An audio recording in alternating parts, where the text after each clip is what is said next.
Nawa matatag nilang salubungin ng Panginoon ng may maalab na sulong ng buhay ng pananampalataya at langis ng bukas palad na katapatan sa mga utos ng Diyos. Manalangin tayo. Panginoon, pagpalain mo kami maging handa.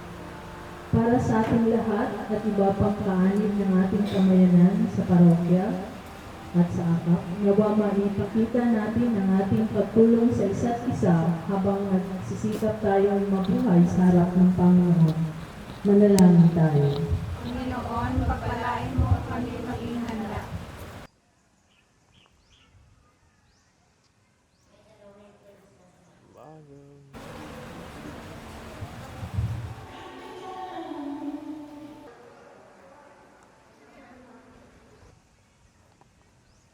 Ako po si Ezra Emily, 14 years old. Nag-aaral po ako sa Sampaguita High School sa Bagombong, grade 8 student. Nung time po kasi na yun, puro uso po yung tokhang, di ba? Yung kay Duterte po.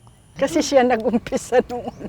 Siya yung pag-upo niya, yun agad war on drugs. Building dito na maraming pain. A few months ago, nabasag siya. Remove ko lang naman at sinagyan ko ng glitter. Ginaya ko yung art. Ang event na to ay tinatawag nating Likhilom program. Ito ay art wellness program, particularly for those who are traumatized, undergone some crisis in their life at an early age.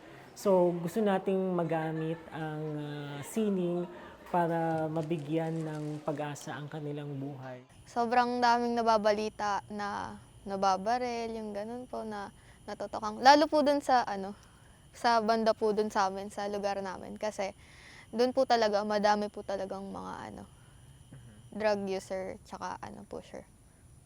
Sobrang uso yung ganun. Kumbaga, Yan ang implement niya yun. Pero ngayon nawala siya, may nabago ba? Ganun pa rin.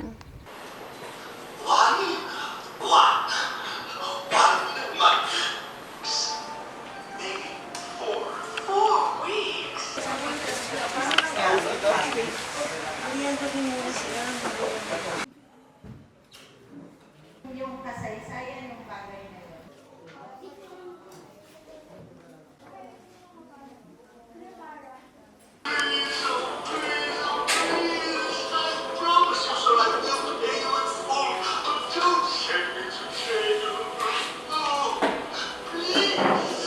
Simula nung nauso po yung ganun, lagi na po kaming nasa bahay, may takot na syempre baka po madamay. Kasi madami rin po akong nakita na ganun na kahit hindi naman po sila involved talaga dun sa issue, nadadamay po sila kasi syempre po mga barel, 'di ba? May mga kumakalat po na bigla na lang puputok, yung ganun po, 'di ba? Yung iba naman kasi hindi naman totaling ganun yung trabaho. Yung iba nadamay lang, napagbintangan lang. Yun yung masakit. Nagkataong nandun nung time na rin. Yung kasi po si Papa, driver po siya ng jeep, tricycle, yung mga, ang tawag doon, truck, ganun po. Driver po siya nun. Tapos, pag nagpapasada po siya, lagi niya po akong sinasama. As in ako po talaga. Tapos, sobrang Papa's girl po talaga. Yung 6 years na kasama ko si Papa, sobrang best nun. Yung Maya, kumakain na rin ang bangko. Wala naman tayo sa kanila. Kapit!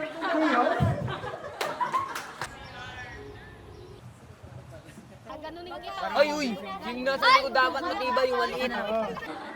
Leon! Ako na lang sa likod. Hoy, bawal magsipaan! Ito na lang sa likod, oh. Ano po kasi si Papa funny siya. Parang malaki yung katawan niya. Tapos yung mukha ko po ngayon, kung mai-imagine nyo, ganito din po yung mukha niya ng boy version. Kasi ako po talaga yung kamukha niya sa mga kapatid ko. Ako po talaga yung bumitaw sa anak ko. Bumitaw. Ayun na. Anak ko. Ayun.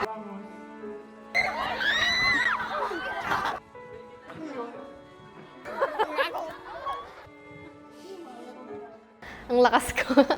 Ang lakas ko, syempre, kasi sa dami-dami ng pinagdaanan. Mahirap po, pero kung iisipin niyo naman po na kung hindi na po para sa sarili niyo, para po sa taong mahal niyo. Katulad ni mama, ganun. Katulad po ng mga kapatid ko. Lalo na po ngayon, may pamangkin po ako. Ayun, parang kailangan mong kumuha ng lakas ng loob sa kanila. Kailangan mong tanggapin na wala na kahit masakit. Ayun, kailangan mo nga pong tanggapin. Nakakaya pa rin po namin, nakakaya ko pa rin po na na pagsabayin yung pressure, yung kaba, yung takot na nag-aaral pa rin po ako na hinahaluan ko po siya ng yung yung takot ko po ginagawa ko siyang inspirasyon kasi kung hindi ko po yun gagawin parang may mas malala na pwedeng mangyari sa akin, ganun. Para sa ating lahat at iba pang kaanib ng ating kamayanan sa parokya at sa akap, nawa maipakita natin ang ating pagtulong sa isa't isa habang nagsisikap tayong mabuhay sa harap ng Panginoon. Manalangin tayo. Tapos pani po siya, tapos malaki yung katawan. Pinadrawing nila ako kung paano ko daw po i-describe si Papa. Ang nilagay ko doon, ulo ng clown, tapos malaking katawan. Tapos parang, yung katawan na nga po, malaking katawan. Kasi ang ko nga po doon is, si Papa po, funny na parang kaya kaming ipagtanggol, na gagawin lahat para sa amin. Yan, ganun. Drawing sila. Anong gusto mong maging past 7 years ago? Police. Bakit police? Kasi police pumatay ng tatay ko, papatayin ko rin. Ganon. Nagkaroon sila ng Parang may revenge. And we have children who have undergone some crisis in their life at an early age. So gusto nating magamit ang sining para mabigyan ng pag-asa ang kanilang buhay. So ito ay series of art wellness workshop na ginagabayan sila para maging isang professional artist kahit sila ay bata pa. Kaya pag-graduate nila dito, tinatawag silang likhilom young artist. At meron din itong spiritual direction. So hindi lang mga techniques and skills in art ang ginagawa natin para sa kanila. Meron din silang spiritual direction coming from our missionary sisters. So ito parang nakikipagkwentuhan sila, sinishare nila yung buhay nila, at nagkakaroon sila ng paraan para express ang sarili nila.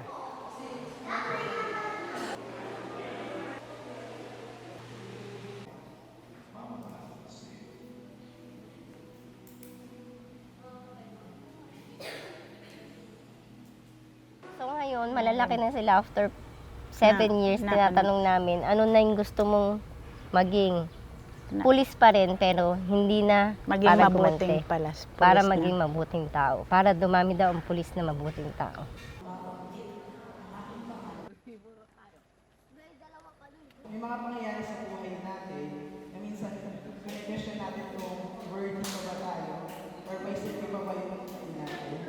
Minsan naisip natin sa mga pagsubok na pinagdadaanan natin sa hirap ng buhay. Feeling natin, sayang yung buhay ko. So, itong kanta nito, Ben and Ben, ay para sa inyo or para sa ating lahat na minsan iniisip na walang silbi yung buhay natin. Pero may silbi yung buhay natin. Kasi lahat tayo ay espesyal sa ating Heavenly Father. Kahit sinasa, pagtanto ang pagkukunwari, akala masaya, at parang may lungkot sa tawa. Bigat ng mga katanungan, dumadagan sa iyong isipan, ika'y na buhay ng mag-isa. Di ka sayang, di kailangan maghinayang. Di ka sayang, di kailangan patunayan. Yung isa kong orphan sabi, gusto ko rin maging pulis. Pero kailangan pag naging pulis ako, pag manghuli ako, kailangan tanungin ko muna kung anong talagang ginawa niya. Hindi na siya basta-basta manghuli ng walang kasalanan. Pag nag-drawing, anong gusto mo maging? Dinodrawing nila pulis talaga. Kasi yun yung tumatak sa kanila. Yung last kita ko po kay Papa noon, galing po akong school. ano po ako nun di ba? Grade 1. Grade 1 po ako nun. Magka-grade 2 pa lang. Galing po akong school, tapos, may trabaho po si Papa. Yung barter, yung nagtatawag po ng bayan, yung ganon. Yung nagtatawag sa mga jeep. Ganon yung work niya. Tapos, dumaan po kasi kami sa kanya na ni Mama dati. Kasi parang nanghingi nga po kami ng pambili ng pagkain, ganon. Tapos naririnig ko po sa mga usap-usapan, ayun, binaril nga daw po, binaril, ganito, ganyan. Binaril po si Papa dun sa sa pinagbabarteran niya po. Riding in tandem. 2 pulis daw po. Tapos, ayun, parang narinig ko lang po sa mga kwento, 2 beses daw po binaril. Pero hindi po yun yung unang incident na may binaril doon sa lugar kung saan binaril si Papa. Parang pangatlo na po ata yun. Neto lang po nakaraan. Pero, pumunta po ako sa Quezon City po, sa best friend ko po kasi, pero pinayagan naman ako. Naka-birthday po ako. Tapos, nakwento ko nasabi po nung kaibigan ko na namatay nga po yung papa ko kasi binaril. Tapos, tanong po agad nung mama niya, gumagamit papa mo? Or nagbebenta yung papa mo? Parang ganun po yung tanong. Tapos sabi ko, wala po, hindi. Yung kapatid po. Ganun. Tapos yung sa iba naman, narinig ko talaga sabi nila, gumagamit yun. Parang ganun. Kasi syempre, basta may mga naririnig po ako na ganun, na gumagamit daw po, na addict, ganun, ganyan.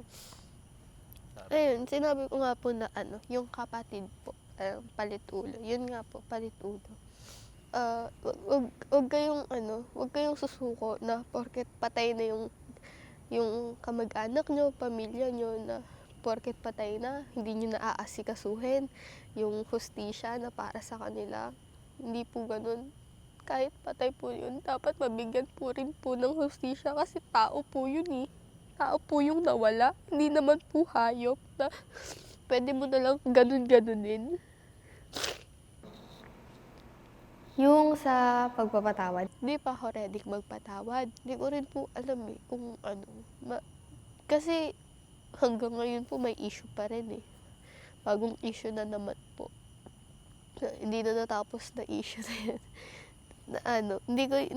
Hindi ko po alam kung kailan ko sila mapapatawad. Pero, ayun, at least po, ngayon, nasanay na po ako na mas malakas na ako. Hindi katulad ng dati na, kunwari, pag nasugatan po ako, mama. Ngayon, pag nasugatan ako, kaya ko sarili ko na, kaya kong bumangon. Yun nga po, mas malakas na, parang, wag kang suko kasi kung gusto mo talaga, kung sa tingin ko na walang makakapagpabalik na sa papa ko kahit ano pang gawin nila. At least nakuha ko yung justice kahit para kay papa nila, hindi na para sa akin. Kasi ako kaya ko pa naman. Yung kay papa, wala nang magagawa yun si papa. Ako kaya ko, si mama kaya niya pa, kaya pa namin. Kaya yun, wag nga pong susuko. Kahit hindi nakakamit yung justice na deserve ng tao. Okay na. Kasi gusto namin na lumaki sila, na iba na sila. Hindi yung pamilyang kinagisnan nila. Gusto namin lumabas sila para makita nila, ito yung mundo. Ito yung realidad. Nasa tamang pagdesisyon, ikaw pipili ng buhay mo, pipiliin mo ba yung dating buhay nyo, or pipiliin mong magbago. Binibigyan namin sila ng chance na malaman nila yung paligid. Kasi pag wala kami, kung ano lang yung nando sa baba, yun lang yung alam nila. Kaya, porsigido pa rin kami talaga na maiba talaga yung buhay nila.